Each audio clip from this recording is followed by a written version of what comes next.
Hello everybody and welcome back. Today I'm filming my January roundup. You heard that right, we survived January. Why is it always so unbearably hard? I will never understand. No matter how much I prepare myself for January, I always feel like it kicks my ass and I feel like I'm going to have a mental breakdown at any given moment. Am I being over dramatic? No.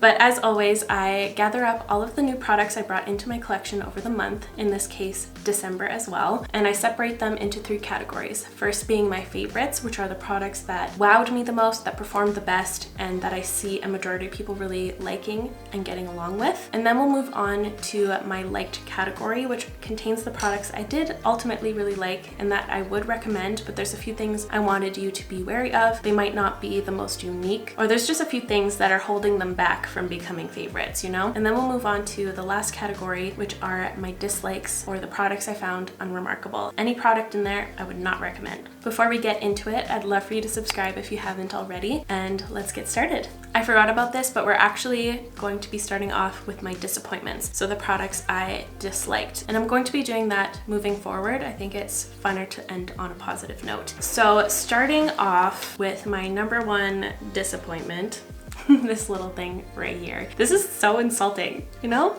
This is the Simi Haze Beauty Super Slick Lip Balm. First of all, the packaging on this one is kind of broken. I think it's supposed to have like a magnetic closure or something, but it's just very loose and it doesn't stay together very well. Second of all, this is all that you get in this product right here. Pretty much a sample size. I feel like there are sample sizes that are more generous than this, and this costs so much for this amount. So this cost $24, and I believe I purchased, what is this shade? Clay. And this is described as a red brown on their website. I would not say that there's any brown in that color whatsoever, right? That's like a pink cherry. And even when you build it up, which it doesn't really do that, there's no brown to be seen. Yeah, to say the least, this put a bad taste in my mouth and on my mouth. These are stinky. I wouldn't recommend them. They're way too much for what you get. I would say they do have like a really pretty effect on the lips, but the whole thing is just so not worth it. There are so many more beautiful glossy lip balms out there that have great shade descriptions and better packaging that's not going to open up in your bag. You know, there's better out there. And I also have this one from Simi Haze in my disappointments. This is the Velvet Blur Matte Lip Balm. I got the shade Roseberry. Let's see, this shade was described as rose. This one wasn't as bad. Like, it is pretty nice. You get a bigger amount of product. I feel like this is kind of average. The texture is nice. This whole brand just feels so lackluster to me. I thought it was going to be something I would reach for all the time because the packaging is super cute. I'll give them that. It's so cute and different, but just the outcome of the actual product is just so subpar from what else is out there on the market that I had to like force myself to use these to test them out for you guys. Like, these are just not it. I can't. Like, they're almost putting me in a bad mood. Okay.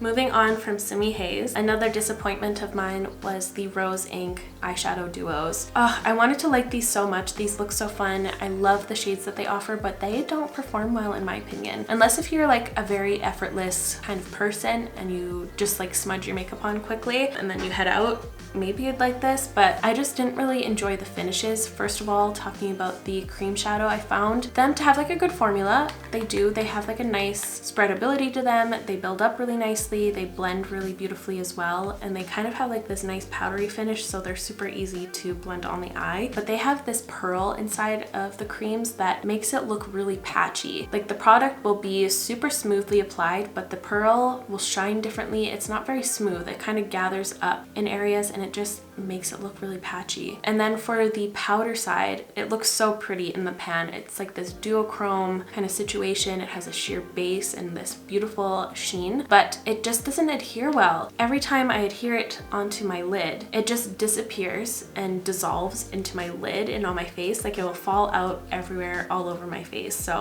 highly do not recommend these. They're not worth it. And they tend to break really easily. Like, the first time I tried to purchase one of these, it arrived super shattered, and the only reason why I gave them another chance is because I received this one in PR, but still not a fan. I either like love Rose Inc products or I hate them.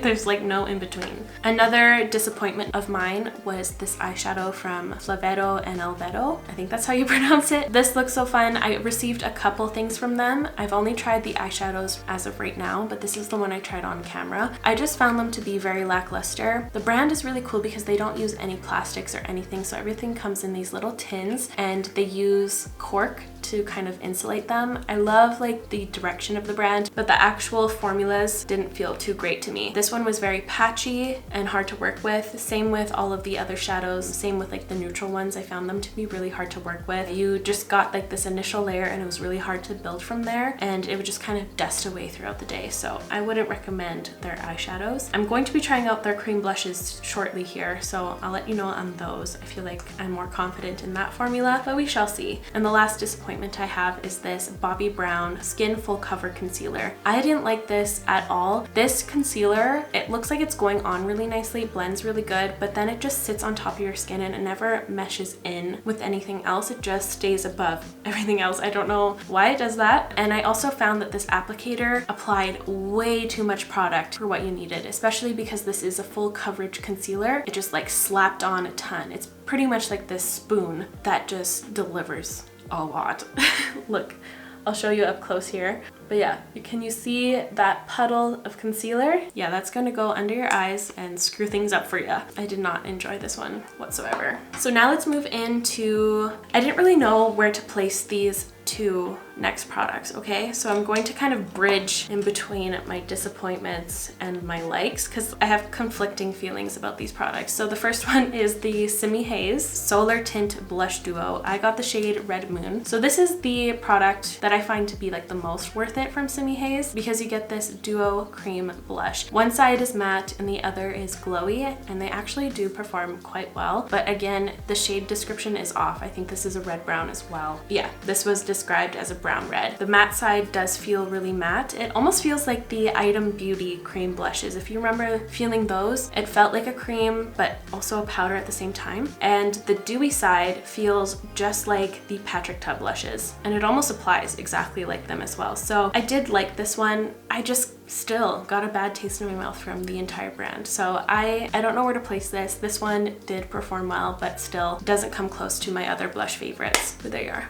There's the matte side and there's the glowy side. So as you can probably tell from my description there, I have conflicting feelings. I will be keeping it. We'll see if it survives the test of time. And the next one I also didn't know where to place, and these are the Kaleidos Cloud Lab Lip Clays. So I tried all of these on my lips. Some of them perform really well and some of them don't perform very well. So I guess it just depends on the shade, which I don't really like that because it's just kind of like a gamble with each color. Like if you really like one and you want to get a different color and it performs awful, I don't want that. So I just wanted you to be wary of that. But the ones that are very smooth and consistent, they do feel really nice. It has that gorgeous souffled silky texture that's becoming more popular these days. Kind of similar to the MAC Liquid Powder Kisses or the Rare Beauty Lip Soufflés, and like formula is similar to that. It has that silky feel but that really matte texture. These ones come in so many fun colors. They're just a little inconsistent. Some of them can be very patchy and some of them can be really smooth and opaque. I found that the dark purple ones here were the ones that were patchy, and the white ones that are lighter in tone were very smooth and consistent. But now let's move on to my actual likes. First being the Charlotte Tilbury Glow Glide Face Architect Highlighter. I really enjoy this formula. It feels very similar to one from Charlotte Tilbury in the past that was limited edition, but I think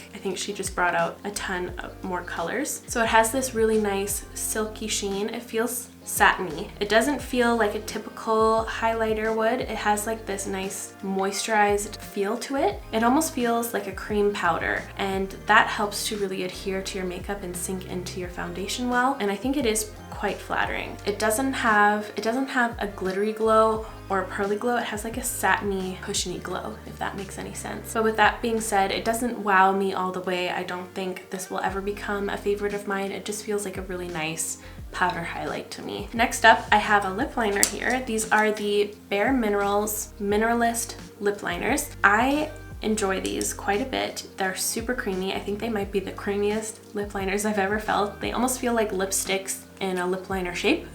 The reason why they're in my likes is because I find that they don't last very long. They're really nice to use as full-on lipsticks, which I believe I showed in the demo. I'll do a nice big mega swatch here so you can see the finish. You can see that it has like that glossy sheen, and that doesn't last very long. But these are very pigmented, very creamy, so if you're someone who likes to just wear a lip liner as a lipstick, I think you'd really enjoy these. But if you want your lip liner to stay a while, I don't think you're going to enjoy these products. They don't offer like that nice waxy barrier that a lot of other lip liners offer. These ones were just okay to me, but the colors are really, really pretty. I have two mascaras here. The first one is the e.l.f. Lash N Roll. This mascara is awesome. It adds so much volume and length and separation to your lashes. It's also very easy to use, but the only reason why it's here and not my favorites is because this one tends to crumble a little bit. Just a little bit though, but enough to mention. At the end of the day, I'll have a few flecks. Although they're really easy to flick away, it is kind of a pain in the butt to deal with, but the effect is really, really pretty. And the other mascara here is the Rose Inc one, and I really like this one. I feel like if the Tower 28 Make Waves mascara didn't exist, I would be far more in love with this one than I am. It's so similar to the Tower 28 one. First of all, the brushes are nearly identical. It has that kind of curved hedgehog vibe, but this one doesn't lengthen and separate as well as the Tower 28 one. I feel like I can get more volume and more of my desired lash look with the Tower 28. I feel like it's more adjustable, whereas this one you're going to get kind of the same lash look every time you use it. And I find that it doesn't last as long as my Tower 28 one either. I still really enjoy it. I think the packaging is really nice. I love my time with it every time I use it, and I feel like it's one that's getting better and better with age. It's just adding more volume and oomph to my lashes with each use. So it's one that I really like, but not as much as my Tower 28 Make Waves. Now let's move on to my last category, which are my favorite products. So I first wanted to talk about these ones, which are bittersweet because they're discontinued, but I believe they're coming back. I don't know if I'm allowed to say. Valentine's Day, I think they're launching more shades. I think. Allegedly.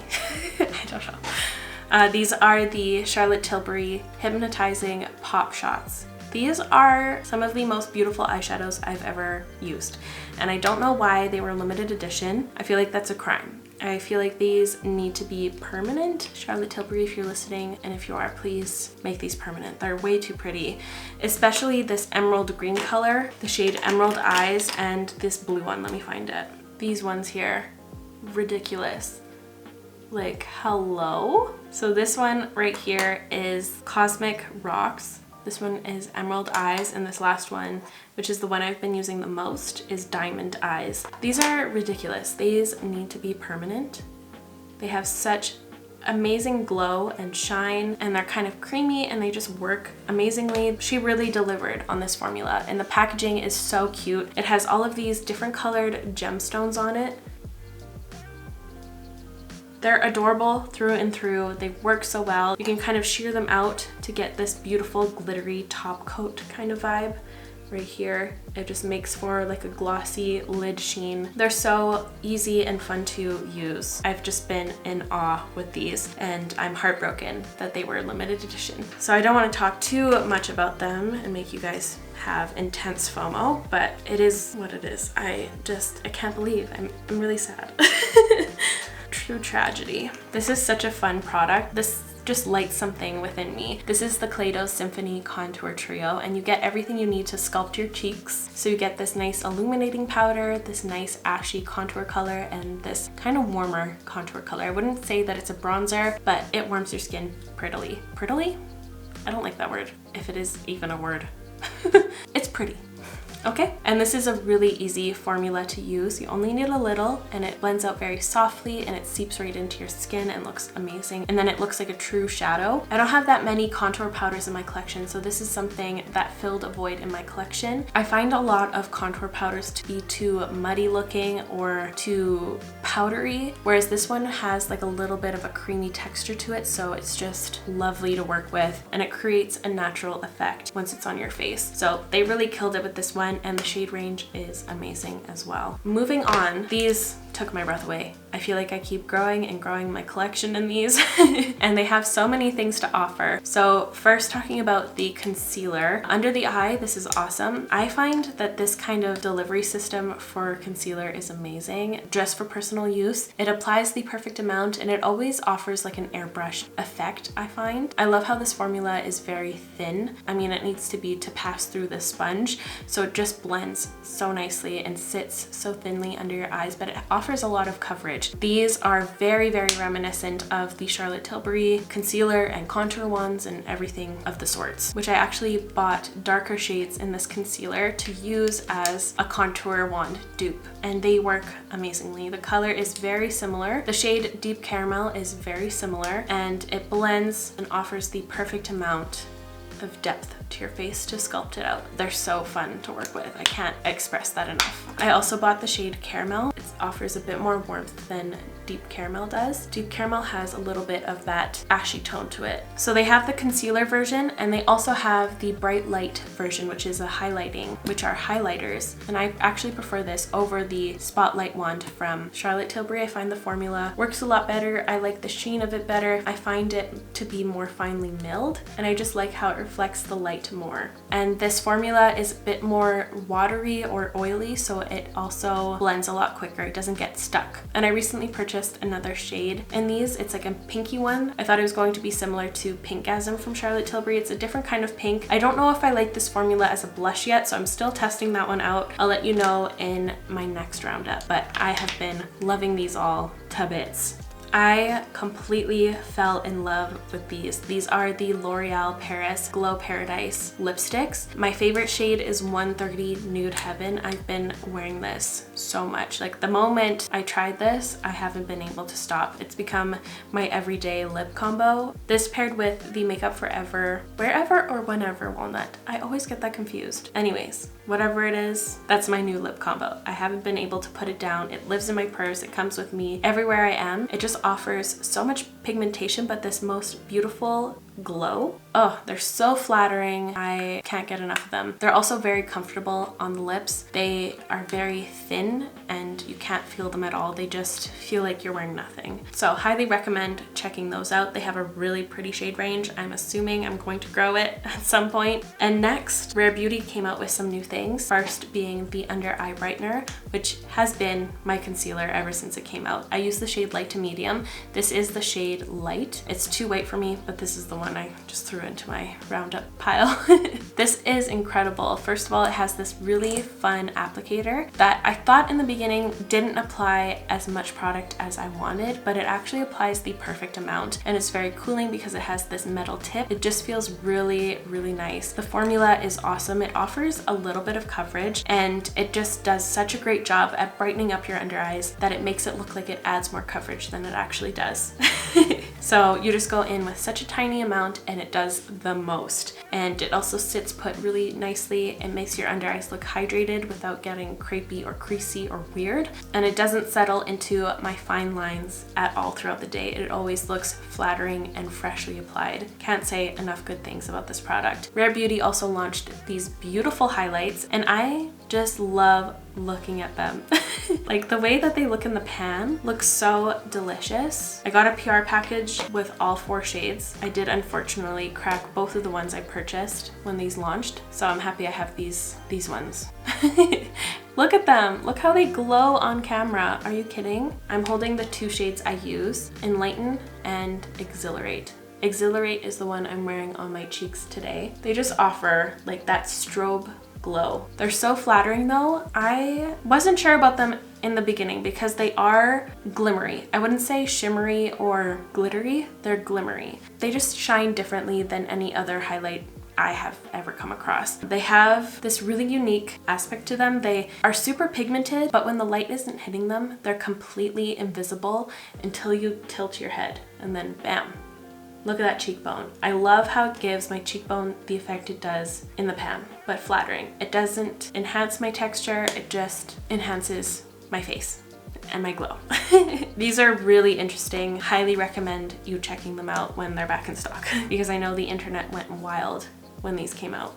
But yeah, they're worth it in my opinion. And my last favorite of the month was the Makeup by Mario Surrealskin foundation. I am so about this foundation. It's been the one I've been using 90% of the time this month. Oh my goodness, is this ever beautiful. I had my doubts. I had a lot of doubts actually, but this just performs so well on my skin. I am enthralled by it. I feel like it's very different from other foundations I have used in the past. It does have like a glow booster effect to it because it has a sheen. You know when you add a glow booster to your foundation, that's what this is, just in the bottle.